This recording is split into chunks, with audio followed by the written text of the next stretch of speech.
Over the course of a season, it's not uncommon to hear that the snowpack is over 100% of average.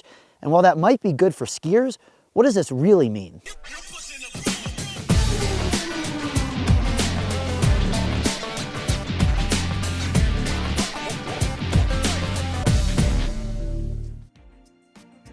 It's actually all about water management, especially out in the western US. We're here along the Continental Divide at one of the over 700 SNOTEL stations. These stations are placed remotely in the western US and Alaska at high elevation areas to provide scientists with up-to-the-hour data on snow, water, and weather conditions. You might wonder, if all of these stations are so remote, how do they get the data up to a central area once an hour? The answer is not what you may think. The SNOTEL communication system is based on meteor burst technology. What does that mean? Meteors, when they enter the atmosphere, they burn up around 25 miles up and leave an ionized trail.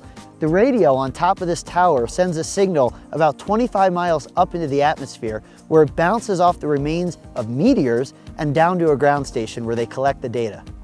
So now that we know how the data transmits back to humans and computers, how is it measured here remotely in the middle of the mountains? This nondescript white area behind me houses a pillow with an antifreeze liquid in it. And when the snow accumulates on top of that pillow, it pushes some of that liquid out. Scientists measure it, and now we know what the snow water equivalent of the snow really is. Now, while all of this automation is great, it's not foolproof, and sometimes there are inconsistencies in the data.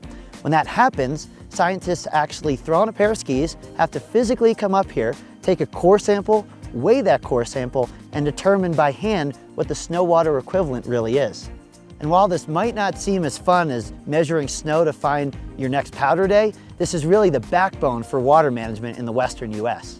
So the next time you're hanging out in the backcountry and you come across a hodgepodge of radio towers and this wind chime looking thing, there's a good chance that it's a SNOTEL site.